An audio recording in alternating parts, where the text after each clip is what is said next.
Buying a house has always been painted as the ultimate dream, the milestone that defines financial success and stability. For generations, people have been told that home ownership is the safest, smartest investment you can make.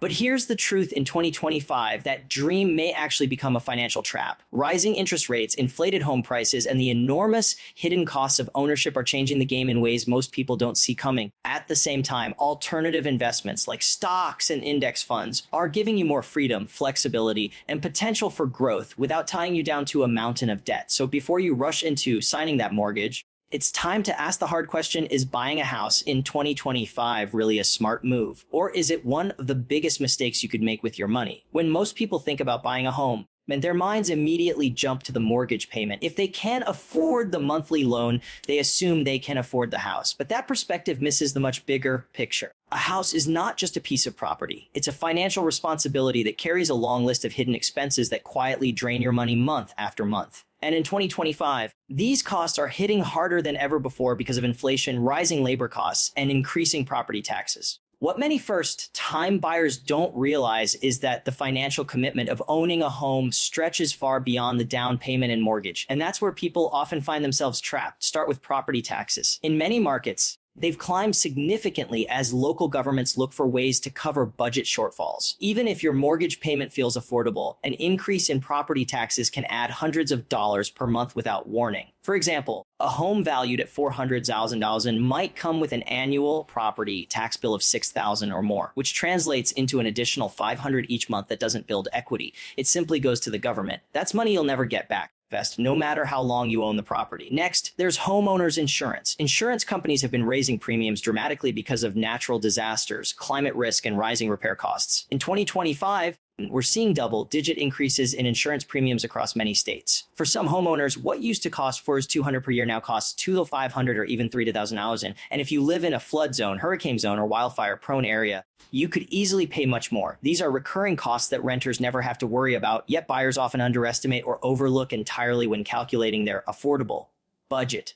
Then there's maintenance, investment, which might be the biggest silent expense of all. Roofs don't last forever, HVAC systems break down, plumbing issues happen, and landscaping requires constant upkeep. On average, experts suggest setting aside at least 1% of the home's value each year for maintenance. On a $400,000 property, that's $4,000 annually. But in reality, major repairs don't happen evenly, they come in waves. Investment. You might be fine for 2 or 3 years, then suddenly need a $10,000 roof replacement or a $7,000 in HVAC system. When you're locked into a mortgage, these surprises aren't optional, they're urgent, and they can wipe out savings quickly. In 2025, the cost of materials and labor is still inflated compared to pre-pandemic levels, meaning these repairs are even more expensive now than in past decades. Another overlooked cost is homeowners association HOA fees, which are becoming increasingly common as new housing developments are built. HOA dues can range from $100 to over $1,000 per month, depending on the community. And unlike rent, which might increase once a year, HOAs can raise fees or levy special assessments whenever they deem necessary. These fees don't go toward building your wealth. They just cover the cost of maintaining shared spaces, often without much transparency or control. Even utilities tend to cost more for homeowners. Larger square footage means more heating, cooling, and electricity consumption. You're responsible for water, sewer, trash collection, and sometimes even additional city service fees. When added together, these bills can easily exceed what you might pay while renting a smaller, more energy-efficient space. And with energy costs still unpredictable in 2025, these monthly bills add another layer of financial strain. When you tally everything up, property taxes, insurance, maintenance, HOA fees, utilities, you quickly realize that the true cost of owning a home is far higher than what the mortgage calculator shows online.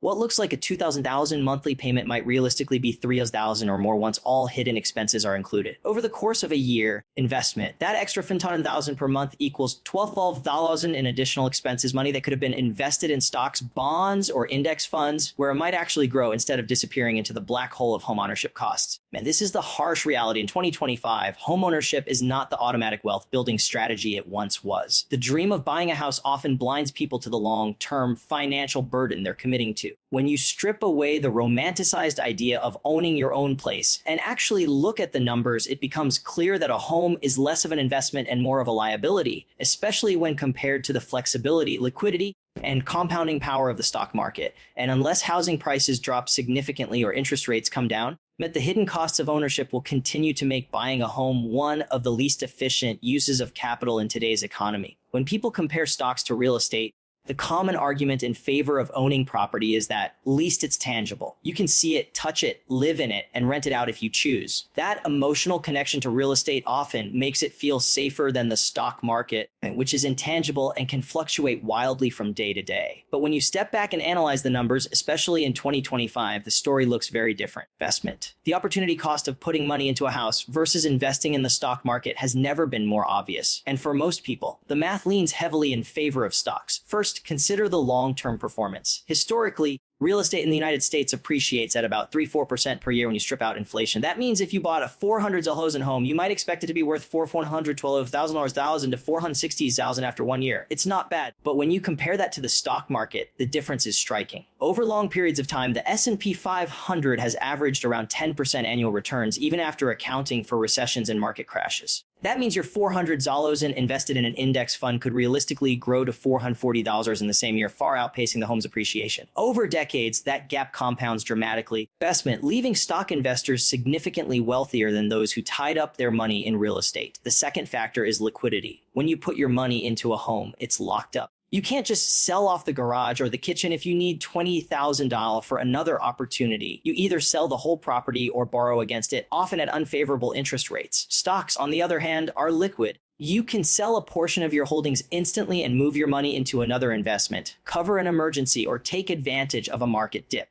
That level of flexibility allows you to adapt to changing conditions and maximize returns in ways that real estate simply doesn't allow. In 2025, liquidity is more important than ever because the financial world is moving fast. Markets are volatile, interest rates are fluctuating, and new opportunities appear almost overnight. Being tied down to a property in an environment like this means you're less able to react. For example, let's say interest rates suddenly drop and tech stocks or green energy companies surge in value.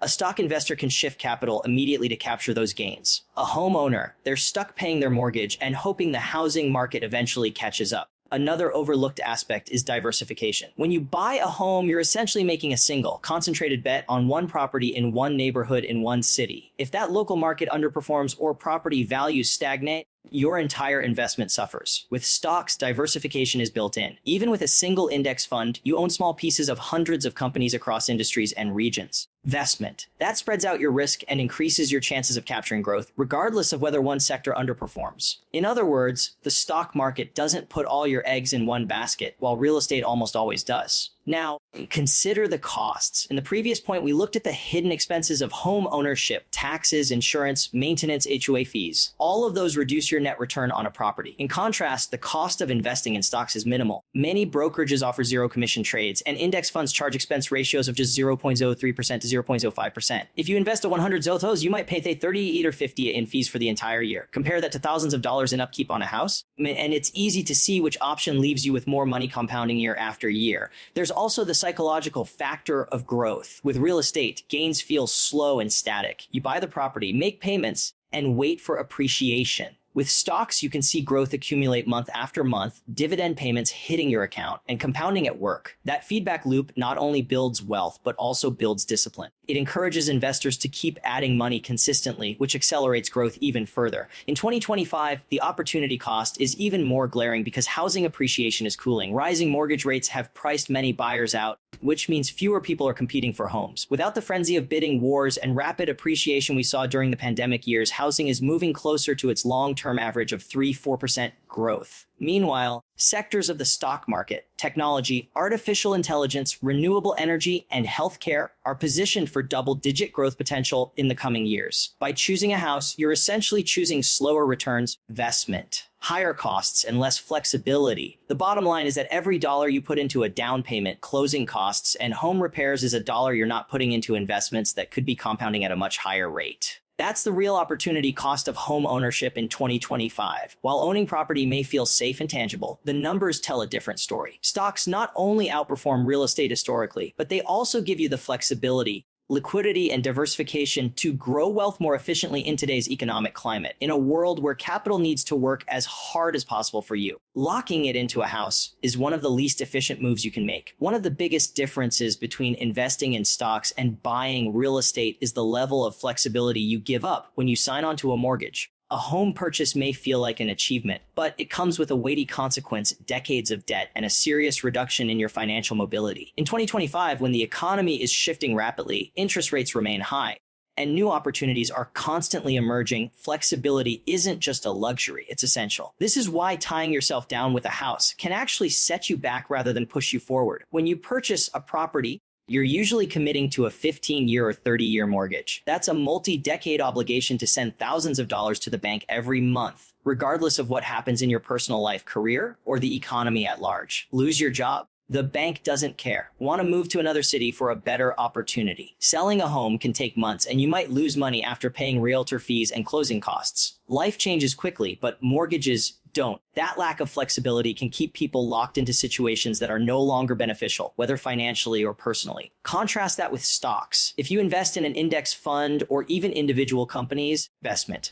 you can decide at any time to move your money. You're not locked in. If the market shifts, you can pivot your portfolio overnight. If you need cash, you can liquidate part of your holdings instantly and have funds in your account within days. That level of liquidity means you're always in control of your money rather than your money controlling you. In times of uncertainty, that control can make all the difference between seizing an opportunity and missing it. Investment. Think about mobility in today's job market. Many careers now require people to move frequently or even live in multiple cities throughout their lifetime. Remote work is also creating new opportunities where people are no longer tied to a specific location. If you own a home, those opportunities can be more difficult to pursue.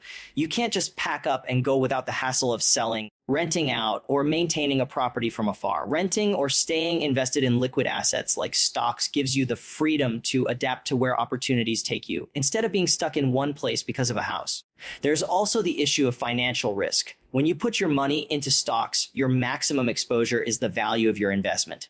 You can't lose more than you put in. But with a mortgage, you're taking on leverage. That leverage magnifies your risk. If the housing market stalls or declines and you need to sell, you could end up underwater, owing more on your mortgage than the house is worth. This is exactly what happened to millions of people during the 2008 housing crisis. They were trapped, unable to sell, unable to refinance, and unable to move. In 2025, with home prices still elevated and interest rates higher, the risk of being stuck with an overvalued property is very real. Flexibility also applies to your financial goals. Suppose you invest $50 in the stock market. You could allocate part of it toward growth stocks and part toward dividend-paying stocks and part toward safer bonds. Over time, you can rebalance, adjust your risk tolerance, and change strategies. Your money works for you in multiple ways. Now imagine taking that same $50 and using it as a down payment on a home. That money is locked. You can't relocate it, you can't diversify it, and you can't use it to pursue other investments. It's stuck in the walls of your house. And the only way to access it is to sell the property or borrow against it, both of which come with costs and risks. Liquidity is especially important in a volatile economy like we're experiencing in 2025. Stock market downturns can happen, but they are historically temporary, and recovery often brings new highs. Housing, on the other hand, is far less liquid. If the market slows and you need to sell quickly, you might be forced to take a loss or watch your home sit unsold for months.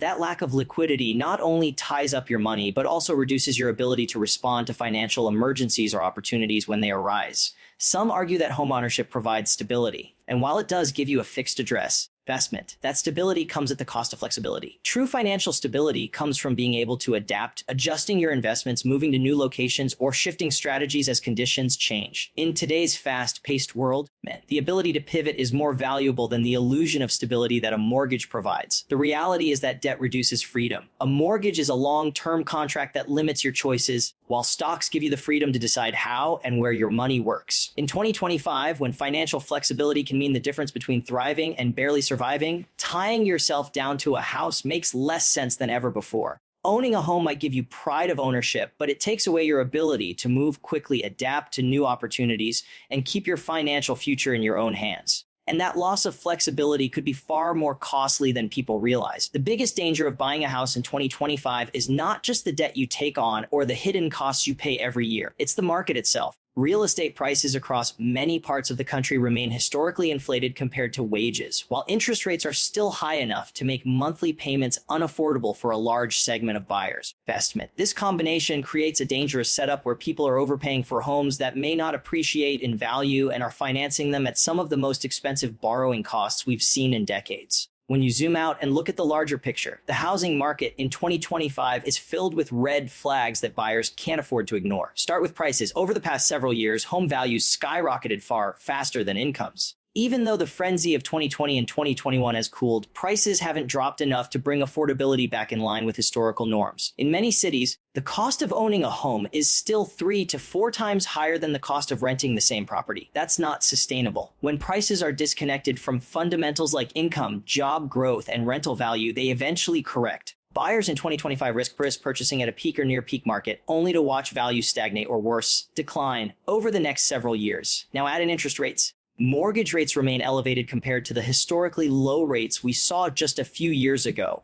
While they may not be at the absolute highs, they're still high enough to dramatically reduce affordability. For example, a $400,000 mortgage at 3% interest creates a monthly payment of around $106.86. At 7%, that same mortgage jumps to $2.6661. That's nearly $1,000 more every month for the exact same house with none of that extra money building equity. Investment. It's simply going to the bank. This makes today's buyers pay significantly more for the same property, locking them into higher payments while prices aren't necessarily rising to compensate for those costs. This situation creates a perfect storm for buyers. They're paying top dollar prices while also locking in expensive debt. Historically, this combination has rarely worked out well. If the housing market stalls, buyers don't just lose potential appreciation. They risk being stuck with negative equity. That means owing more on the mortgage than the home is worth, which traps them in the property until the market recovers. Investment. For anyone who needs to move for a job, family, or financial reason, that's a nightmare scenario. They either take a loss or wait years for the market to catch back up. Another layer of risk in 2025 is that demand is already showing signs of weakness. Higher rates have pushed many buyers out of the market, leading to fewer bidding wars and longer times on the market. Investment. Sellers are stubbornly holding onto their high price expectations, but if demand continues to fall, they'll eventually have to cut prices. That means today's buyers could very well see their newly purchased home worth less in a year or two. Investment. For those putting down large sums of money in down payments and closing costs, that's a hard pill to swallow. Meanwhile, the broader economy is uncertain. Inflation is still affecting the cost of living. Wage growth hasn't kept pace with housing costs, and many industries are tightening their belts. If the economy slows further, housing is one of the first sectors to feel the impact because buyers retreat, banks tighten lending standards, and foreclosures increase. When that happens, housing prices can decline quickly, as we've seen in previous downturns. Buying in this kind of environment is like playing financial roulette. You're hoping your timing is right, but if it's not, the consequences can be devastating. Compare this to stocks. While the stock market has volatility, it also recovers historically faster than real estate and offers more predictable long-term growth. When you buy into a market that's temporarily down, you benefit from buying at a discount and riding the recovery. With housing, if you buy at inflated prices and high rates, you're locking yourself into a position where recovery may take years or even decades. Stocks don't require you to pay ongoing maintenance, property taxes, or insurance, and you can scale your investments according to your comfort level. Investment. One of the biggest myths that keeps people buying homes in risky markets is the idea that real estate always goes up. The truth is that it doesn't. Housing goes through cycles just like any other asset class. The problem is that cycles in real estate can last much longer. If you buy in the wrong part of the cycle, you might spend a decade just breaking even. And in the meantime, you're paying thousands every month in interest, taxes, and upkeep, which reduces your overall return even further. The bottom line is simple in 2025. The risk to reward ratio in real estate is skewed against buyers. Prices are still inflated, rates are high, and the potential for appreciation is weak. At the same time, the downside risk, negative equity, stagnant growth, or outright decline is significant. This makes buying a house one of the least efficient and most dangerous moves for your money right now. Stocks, on the other hand, offer growth potential, liquidity, and flexibility without tying you down to an overpriced, overleveraged asset. For anyone serious about building wealth, avoiding real estate in 2025 may not just be smart, it may be essential.